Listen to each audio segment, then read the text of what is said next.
Je suis le diable Cyril Niek. Je suis un enseignant. J'enseigne à tous les niveaux. Je suis très heureux d'être là parce que j'enseigne à l'école primaire, au secondaire et à l'université. Aujourd'hui, je suis au Canada. Je suis venu ici vous visiter, observer et éventuellement faire quelque chose avec votre école, avec vous. Très très content d'être là. J'ai entendu des mots tout à l'heure qui ont eu une résonance en moi.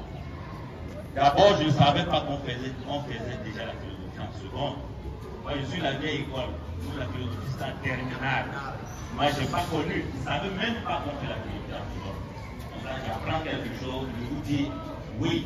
Quelqu'un a cité Descartes tout à l'heure qui disait c'est proprement avoir les yeux fermés sans jamais tâcher de les ouvrir que de vivre sans philosophie. Et vous philosophez déjà à partir de la classe de seconde. Ça veut dire que vous êtes rentré dans la connaissance, la sagesse, l'école de la sagesse. J'ai entendu un autre mot qui je me suis dit waouh, ça c'est important. Quand qu'un élève de première prononce ce mot, épistémologie. Ah, la seconde A. Est-ce qu'on va venir pour la seconde A? La seconde A. Mais c'est quoi l'épistémologie? Je ne vais pas vous faire une colle. Moi, j'ai l'utilité en seconde, je ne savais même pas que tout existait. Même en première, je ne savais pas. En terminale, notre enseignant l'avait évoqué comme ça, je ne sais pas si je vais essayer. C'est à l'université que j'ai su quand je faisais la recherche. On nous a dit, l'épistémologie, c'est comment la science se produit, comment on fabrique la science, comment on crée la science, comment on fabrique une connaissance. Okay? Donc l'épistémologie d'une matière, c'est comment cette matière est produite. Okay? Donc vous faites déjà l'épistémologie, ça c'est intéressant ça. Et la dernière chose que je voudrais dire, c'est comme spécialiste des neurosciences, parce que ce que je fais, moi je suis un coach et un enseignant en PNL, c'est la programmation neurolinguistique. C'est beaucoup, hein? Programmation neurolinguistique, c'est-à-dire, je suis spécialiste des neurosciences, c'est-à-dire des sciences du cerveau. Comment on fabrique la connaissance dans notre cerveau? C'est ça, vous travaillez là-dedans. Et tout à l'heure, quelqu'un a parlé de savoir. Et je vais vous inviter à chercher un auteur qui a travaillé sur la connaissance et les savoirs complexes. On l'appelle Edgar Morin. Donc, les terminales, allez chercher Edgar Morin. Il a 102 ans. Il est encore vivant. Il a fait sociologie, philosophie, anthropologie et il a écrit tellement d'ouvrages. Il a écrit un ouvrage sur les savoirs du 21e siècle. Et là-dedans, qu'est-ce qu'il dit de la connaissance complexe? Il dit la connaissance pertinente au 21e siècle, c'est la connaissance de la complexité, la connaissance complexe. Et c'est quoi la connaissance complexe, les grands de terminale, les premières? Je m'en viens en vous. La connaissance complexe, c'est une connaissance qui intègre la complexité. C'est plus compliqué, non? Et c'est quoi la connaissance qui intègre la complexité? La complexité, là, c'est quoi? C'est le fait de savoir et d'intégrer que les choses ne sont pas simples.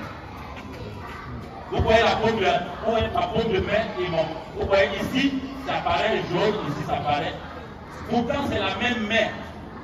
Alors, si tu veux avoir une connaissance pertinente aujourd'hui, il faut avoir une connaissance qui intègre la complexité.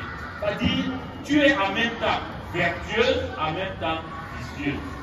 Tu es en même temps un homme, tu es en même temps un Camerounais, tu es en même temps un Africain, tu es en même temps un Bassa, un Béti ou bien un. Tu es en même temps le fils de ta mère, tu es en même temps l'enfant de Dieu. Tu es tout ça en même temps. Alors la connaissance complexe, c'est celle qui te permet justement de te cerner dans ta totalité, ta globalité. Sinon, ça serait une connaissance partielle ou partielle. Ok? Ça, c'est la connaissance complexe. Donc, vous, à l'école, c'est intéressant que vous intégrez le fait que le savoir que vous avez acquis, c'est un savoir qui va vous servir. Alors, avoir une connaissance pertinente aujourd'hui, c'est pouvoir projeter son savoir dans son avenir. En quoi la philosophie, l'histoire, les mathématiques et tout ce que vous appelez à l'école aujourd'hui va contribuer à fabriquer, à construire l'être que vous êtes et que vous allez devenir demain. C'est ça rappeler la connaissance complète. D'abord, si tu sais ce que tu vas faire de ta vie, tu vas réussir ton bac. Si tu vas faire le bac en disant bon, je vais avoir le bac, on verra ce que je vais faire.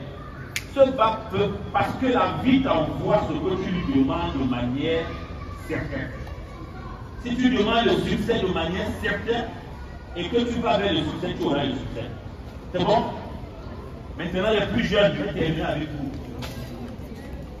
Vous êtes en troisième, c'est ça?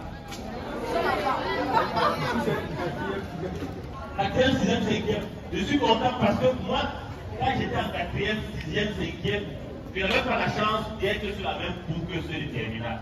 Jamais. Les terminales étaient loin. Et on rêvait qu'un jour on va aussi les saluer à distance. On ne les voyait même pas. Donc aujourd'hui, vous pouvez voir les grands de terminale. Est-ce que vous pouvez applaudir pour vous-même?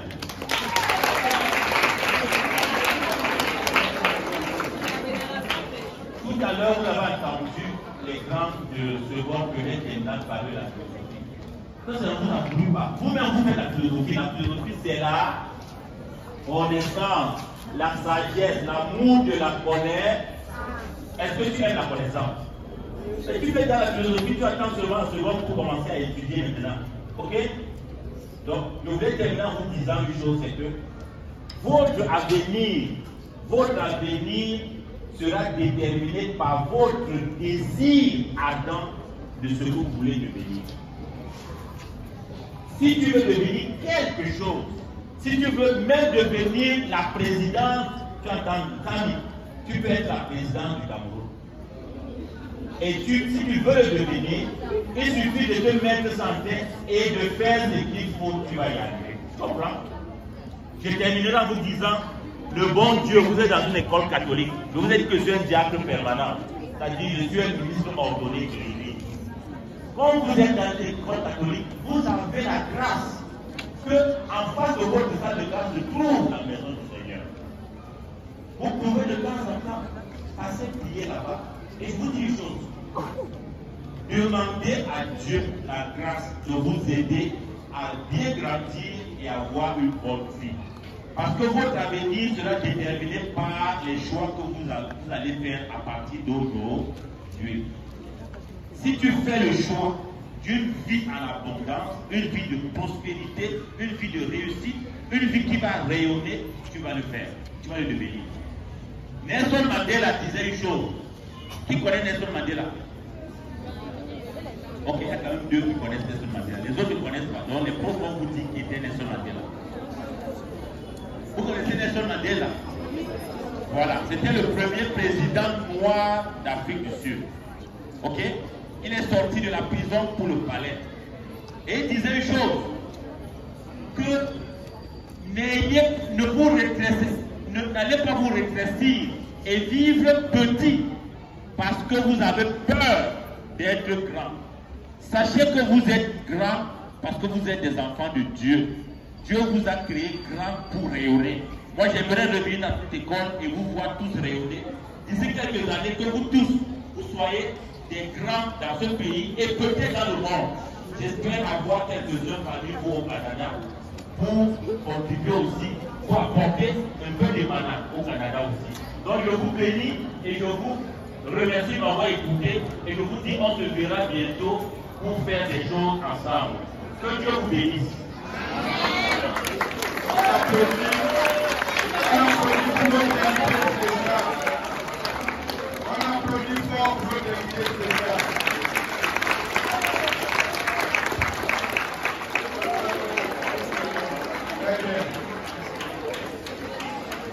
Merci donc et bonne semaine de France à tous.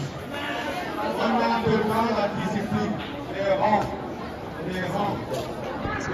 pas les moutons.